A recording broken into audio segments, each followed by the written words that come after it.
Pension धारकों के लिए बड़ी खुशखबरी। पेंशन को लेकर हुआ अचानक बड़ा फैसला। सभी पेंशन धारकों का अब होगा इंतजार खत्म। फाइनल पेंशन बढ़ोतरी को लेकर सुप्रीम कोर्ट का आदेश जारी। अब आपको मिनिमम पेंशन हायर पेंशन में नए बदलाव देखने को मिलेंगे, जिसका सीधा फायदा पेंशन धारकों को होगा। नमस्कार, जय हिंद, वंदे मातरम। सभी ईपीएस 95 पेंशन धारकों के लिए अभी की बहुत ही बड़ी लेटेस्ट अपडेट मिली है। वित्त मंत्रालय का आपकी पेंशन को लेकर नया ऐलान जारी। पेंशन भुगतान को लेकर तत्काल आदेश जारी हो चुका है। सभी पेंशन धारकों को मिलेगा अपना हक। तो कितनी मिलेगी आपको पेंशन? तो पेंशन को लेकर बहुत बड़ी अपडेट मिली है। सभी ईपीएस के जो पेंशन धारक है उनके लिए महत्वपूर्ण अपडेट होने वाली है। तो पेंशन विभाग को क्या आदेश जारी किया है, कितनी आएगी आपकी पेंशन? तो आपकी ईपीएस पेंशन को लेकर बहुत बड़ी खबर मिली कि पेंशन पर जो वित्त मंत्री है जो इनकी मेहरबान हुई है और पेंशन धारकों को तोहफा देने की तैयारी की जा रही है। तो इस अपडेट की क्या सच्चाई होने वाली है, इसके बारे में जानेंगे। साथ ही एनएससी की टीम के द्वारा भी पेंशन धारकों की पेंशन को लेकर बड़ी खबर मिली है।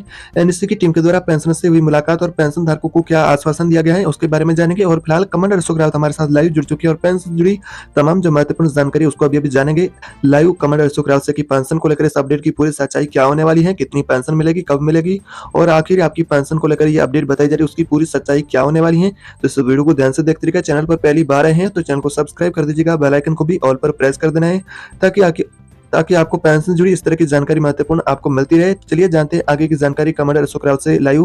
पूरे वेतन पे पेंशन मिलनी चाहिए, ये पहले से लिखा था, बाद में इन्होंने निकाल दी वो चिट्ठी। फिर उसके लिए कोर्ट में लोग गए, कोर्ट ने निर्णय दिया था, पेंशनरों के पक्ष में कोर्ट ने निर्णय दिया है, सुप्रीम कोर्ट ने, कि इनको ये हायर पेंशन, क्योंकि वो ज्यादा पैसे भर रहे तो ज्यादा पेंशन मिलना वाजिब है।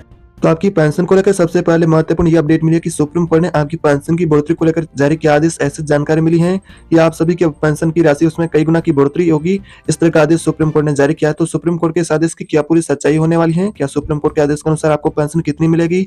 7,500 रुपए की पेंशन मिलेगी या फिर 8,500 रुपए की या फिर 9,000 रुपए की पेंशन मिलेगी? उसके बारे में जानेंगे कि सुप्रीम कोर्ट का पेंशन को लेकर आखिर क्या फैसला होने वाला है। साथ ही श्रम मंत्रालय से भी पेंशन से जुड़ी बहुत बड़ी खबर मिली है कि श्रम मंत्रालय के द्वारा पेंशन को लेकर क्या ऐलान हुआ है और कितनी आपकी पेंशन बढ़ेगी। तो इन तमाम जो छोटी बड़ी महत्वपूर्ण अपडेट है उनको आइए आगे विस्तार से जानते हैं और आपको आखिर पेंशन को लेकर जो राशि आप मांग करें तो उनमें से आपको कितनी पेंशन मिलेगी और पेंशन की जो सच्चाई क्या होने वाली है। तो पेंशन धारकों की 4 सूत्रीय मांगों को लेकर एनएससी की टीम के द्वारा काफी लंबे समय से मेहनत जारी है, संघर्ष भी उनका जारी है और पेंशन को लेकर जो सुप्रीम कोर्ट के द्वारा स्पष्टीकरण किया जारी हुआ है। तो फिलहाल आपकी पेंशन को लेकर सुप्रीम कोर्ट से आधिकारिक कोई ऐसा ऐलान जारी नहीं हुआ है। जो मीडिया रिपोर्ट के अनुसार बताया जा रहा है कि आपको हायर पेंशन और मिनिमम पेंशन की सुविधाएं आपको मिल सकती हैं, जो कि यह पेंशन धारकों की जो प्रमुख मांगे भी है। तो सीबीटी की आपकी पेंशन जुड़ी इस तरह की जानकारी होने वाली कि सीबीटी की बैठक के अंदर आपकी पेंशन की राशि बढ़ाने को लेकर चर्चा हुई है और जो 1,000 रुपए की राशि मिलती है जैसे 1,000 रुपए से बढ़ा करके 9,000 रुपए लागू किया जाए, इस तरह की जो पेंशन धारकों द्वारा मांग भी की गई। सीबीटी के बैठक के अंदर मांग पेंशन धारकों की जारी है और लेकिन फिलहाल अपडेट ऐसे मिली है कि आधिकारिक ऐसी कोई भी जानकारी नहीं मिली है कि आपकी जो पेंशन को लेकर सहमति मिली हो या फिर फिक्स पेंशन लागू की जाए जो 7,500 रुपए या फिर 8,500 रुपए, ऐसी कोई भी यानी कि अपडेट ताजा नहीं मिली है। ये सारी जानकारी मीडिया रिपोर्ट के अनुसार इस तरह की देखने को मिल रही है कि आपकी पेंशन 7,500 रुपए कर दी गई है या फिर 8,500 रुपए हो गई है या फिर आपका वेतन लिमिट बढ़ाया जाएगा। तो ऐसी भी खबरें मिली है। तो वेतन लिमिट आपका क्या नया लागू किया जाएगा उसके बारे में बात करेंगे। साथ ही आपकी पेंशन को लेकर जो वित्त मंत्रालय से जानकारी बताई जा रही है, वित्त मंत्री निर्मला सीतारमण पेंशन को लेकर भी मेहरबान। तो ऐसे में ऐसा कोई वित्त मंत्रालय से आपकी पेंशन को लेकर आधिकारिक आदेश नहीं जारी हुआ है कि आपकी पेंशन आपके खाते में भुगतान की जाएगी और पेंशन धारकों को ये तमाम जो पेंशन 4 सूत्रीय मांगे वो भी लंबित हैं, उसको लेकर क्लियर फैसला भी आना बाकी है। ये सारी जानकारी मीडिया रिपोर्ट के अनुसार मिली है।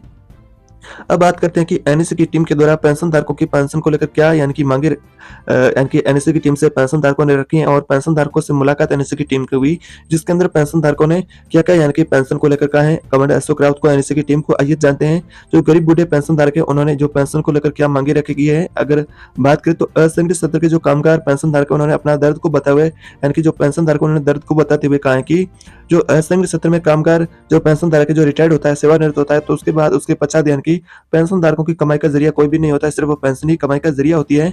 तो वैसे में पेंशन धारकों ने कहा है कि जो कि 1,000 रुपए को उनको 2014 के संशोधन के जो पेंशन की राशि मिलती है जो कि बहुत ही कम है, 1,000 रुपए की पेंशन की राशि जो देकर सरकार उनको यानी कि तृप्त करती है। उन्होंने कहा कि 1,000 रुपए की पेंशन से पेंशन धारक है वो अपना भोजन खरीदे, वस्त्र खरीदे या फिर आवास या फिर मेडिकल की सुविधा का यानी कि जो पेंशन धारक है वो कैसे यानी कि इन सुविधाओं का लाभ ले पाएगा। 1,000 रुपए की पेंशन धारकों की जो पेंशन मिलती है तो 1,000 रुपए की पेंशन से उनका जीवन यापन नहीं हो पाएगा। तो पेंशन धारकों ने मांग की है कि सरकार सरकार 1000 रुपये की पेंशन की राशि को बढ़ा करके 7,500 रुपये की राशि लागू करे, किंतु जो पेंशन धारकों ने यह भी कहा है कि जैसा कि विधायक है, सांसद है, उनको प्रत्येक यानी कि टर्म की सामाजिक सेवा भी सरकार देती है और साथ में उनको जीवन भर सुविधाएं भी यानी कि उपलब्ध करवाती है। लेकिन जो बूढ़े यानी कि जो पेंशन धारक है उनको सरकार यानी कि जो 1000 रुपये की पेंशन देती है, और जिन्होंने अंशदान भी किया है, लेकिन जो नेता लोग हैं जिन्होंने अंशदान भी नहीं किया है, बिना अंशदान किया ही वो पेंशन की राशि का लाभ ले रहे हैं और यानी कि सारी सुविधाओं का लाभ ले रहे हैं। लेकिन जो पेंशन धारक है उन्होंने अपना जो यानी कि मेहनत करके यानी कि जो पैसा जमा किया है, अंशदान किया है, फिर भी उनका जो पेंशन 1000 रुपये की राशि मिलती है उसे बढ़ाने को लेकर मांग की जा रही है। तो और साथ में आगे पेंशन धारकों ने कहा कि गरीब और बूढ़े पेंशन धारक है, उन्होंने जो राष्ट्र की अर्थव्यवस्था में इनकी योगदान दिया है, जो कि सूखी रोटी खाकर के गुजारा करने वाले इन कामगार बुजुर्गों को अंशदान करने के बावजूद भी 1000 रुपये की पेंशन दिया जाता है, जिसके चलते उन्हें गरीब बूढ़े पेंशन धारक है उनको सिर्फ पेंशन की कोटी में रख के उनकी सारी सुविधाएं वो भी छीन ली जाती हैं, और उनको जो 1000 रुपये की पेंशन दिया जाता है, जो अधिक पेंशन जो गरीब अन्य बूढ़े लोग हैं उनको सरकार देती है, जो पेंशन धारकों जिन्होंने अंशदान किया है उनको जो पेंशन नहीं मिलती है। साथ ही पेंशनधारकों ने कहा है कि जो अजब का खेल है, इस गजब के लोकतंत्र में इस तरह का पेंशनधारकों ने एनएससी की टीम से मुलाकात में कहा है। तो ऐसे में पेंशनधारकों की अभी मांगे लंबित है, जिसको लेकर क्लियर फैसला आना बाकी। अब बात करते हैं कि वेतन लिमिट को लेकर क्या अपडेट बताई जा रही है कि आपका नया वेतन लिमिट कितना लागू होगा। तो सरकार कर्मचारियों को बड़ी राहत देने की तैयारी कर रही है। इसके लिए कर्मचारी भविष्य निधि संगठन ईपीएफ के तहत सामाजिक सुरक्षा का दायरा बढ़ाने की योजना है।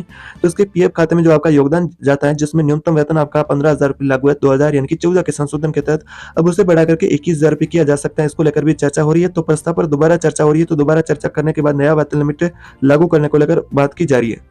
अगर बात करें आपके इस वेतन लिमिट को लेकर, जो नया वेतन लिमिट जो बढ़ाने को लेकर कहे तो या फिर नया वेतन लिमिट लागू कितना किया जाएगा, तो ये प्रस्ताव पीएफ के लिए सैलरी लिमिट बढ़ाने का काफी लंबे समय से लंबित था। तो इस मामले से जुड़े एक अधिकारी ने बताया कि हम सभी विकल्पों का मूल्यांकन कर रहे हैं और नई सरकार आएगी केंद्र के अंदर, उसके द्वारा इस संबंध में निर्णय भी लिया जा सकता है। तो ऐसा करना है कि सार्वभौमिक सामाजिक सुरक्षा प्राप्त करने की दिशा में एक मजबूत कदम भी होगा और पेंशन धारक है और लाखों कर्मचारी श्रमिक है उनको इसका लाभ भी होगा। अधिकारी ने बताया कि बढ़ी हुई वेतन लिमिट से लाखों श्रमिकों को लाभ होगा, क्योंकि अधिकांश राज्यों में जो न्यूनतम मजदूरी जो 18,000 रुपए से लेकर के 25,000 रुपए के बीच में है, जो कि अभी सैलरी लिमिट में है, उस वजह से वे भी किसी भी प्रकार की सामाजिक सुरक्षा से वंचित हो जाते हैं।